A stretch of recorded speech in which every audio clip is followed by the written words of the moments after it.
money on spending. PDF amendment bill enchalo likoma mu parliament. Eba komyawo koti ya maje. Kiba kirungi mwenna bannayuganda mwenna ne mukeera ku parliament.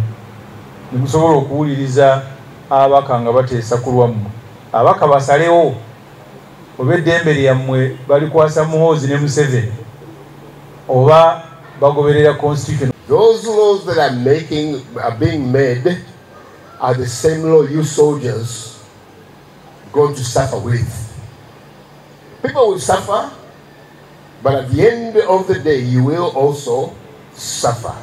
So what we agree to go with a law that is going to bring us problems. Oba bakulembeze bafa abamu tebakomyewo kwebuuza ku tteeka lino naye ffe tusaba baleme kutulyamu lukwe biiru eno terina we tuyambira terina gye tulaza era terina nkulaakulana gye leeta mu ggwanga bateese ku bintu ebikulaakulanya eggwanga.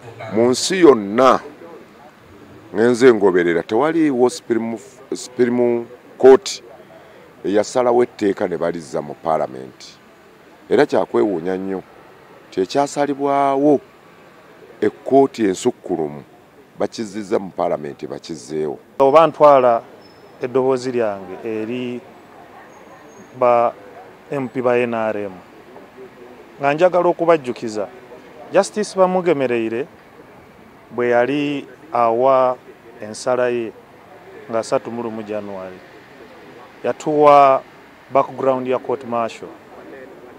Nagamba era ogenda okulaba nga court martial kuva mu biseera bya Baroma tezaateekebwawo kuwa justice wabula zaateekebwawo okuba nga tool ey'okulwanyisa political dissent.